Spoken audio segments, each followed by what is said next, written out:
Most cheap stocks stay cheap, the ones that do not have something protecting their earnings from competition. It is called a moat, and it is the difference between a business that compounds quietly for a decade and one that looks cheap right up until it falls apart. In this episode, 3 AI prompts that help you figure out whether a company actually has one, whether it is holding, and whether the market has already priced it in. Welcome to the AI Portfolio. This channel is about using AI to do serious investment research without an institutional budget. New episodes every Monday and Thursday. Quick disclaimer before we get into it. Nothing in this video is financial advice. I am not your advisor. This is a research framework. Verify everything and speak to a professional before acting on anything. Warren Buffett popularized the term. A moat is whatever keeps competitors from eating into a company's profits. There are 4 main types. Cost advantage. The company produces at lower cost than anyone else, so rivals cannot undercut it without losing money. Switching costs. Customers are locked in because leaving is painful, expensive, or disruptive. Network effects. The product becomes more valuable as more people use it, which makes it almost impossible to displace. Intangible assets. Patents, brand loyalty, or regulatory licenses that block competition. Most companies claim to have at least one. Most are describing features of their product, not genuine structural barriers. The prompt framework exists to separate the real thing from the marketing.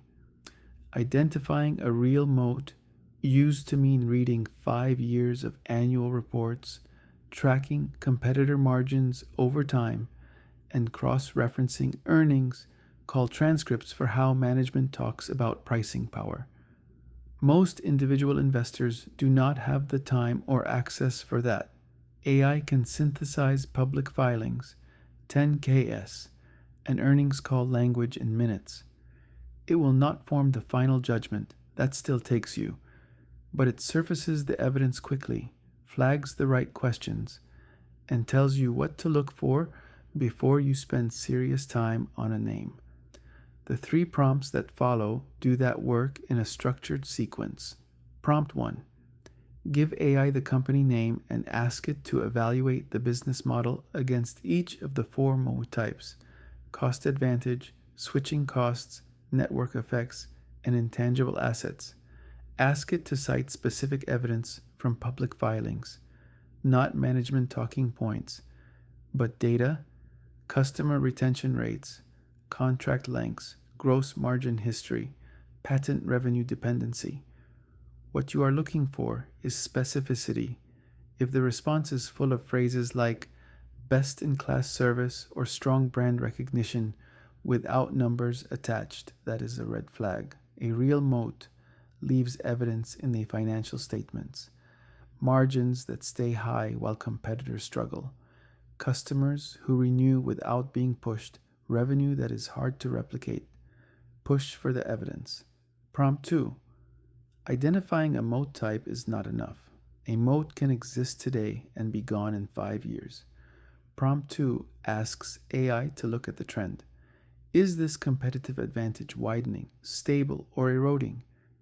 You want it to examine gross margin over 5 to 10 years, return on invested capital over the same period, and pricing power, whether the company has been able to raise prices without losing meaningful volume.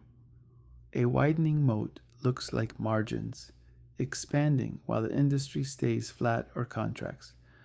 An eroding moat looks like increasing marketing spend just to maintain revenue, rising churn, or new entrants taking share at the low end. The direction matters as much as the presence. Prompt 3. Even a genuine widening moat can be a bad investment if the price already reflects it. Prompt 3 asks AI to compare the current valuation multiple, price to earnings, EV to EBITDA, against 2 benchmarks, the company's own historical range and the closest peers with a similar moat type. The question you are asking is whether you are paying for the moat or getting it at a discount. A wide moat at a fair price is a better bet than a mediocre moat at a cheap one. The market is usually right about quality. What it occasionally gets wrong is how durable that quality is, and that is where the 3-prompt sequence gives you an edge. Run these 3 prompts in sequence, and you have a structured moat filter. Prompt 1 tells you whether a real moat exists and what type it is. If the answer is no, or the evidence is thin, you stop. Prompt 2 tells you whether that moat is holding. A deteriorating moat means the premium multiple the market is assigning will compress. That is a value trap, not a value opportunity. If both hold, prompt 3 tells you whether the current price already accounts for the quality. Most businesses will not survive prompt 1. That is the point. Narrowing from 1,000 names to a dozen that have a real, durable, reasonably priced advantage is exactly what this process is designed to do. A few honest limitations. First, AI works from public information. Moats can erode through technology disruption or regulatory change before that shows up clearly in the filings. A company with a 20-year patent moat may have 2 years of real protection left if a cheaper substitute is already in the market. Second, management teams are good at describing their advantages in flattering terms. The prompts help you push past the narrative, but you still need to read the filings yourself and form your own view. Third, moat analysis is inherently qualitative. AI can surface the evidence, but the judgment call is yours. Use the prompts to get to the right questions faster, not to skip the work entirely. Here is your homework. Pick one company you already own or follow. Run all 3 prompts. Start with the moat type, look at the trend, then check the valuation against the evidence. If the moat is real and holding, find out what the market is currently paying for it. You're not making a trade this week. You are building a way of seeing. If this was useful, subscribe and share it with someone who is serious about picking their own stocks. Next episode, how to use AI to read an earnings call transcript and spot what management is actually saying between the lines. See you Monday.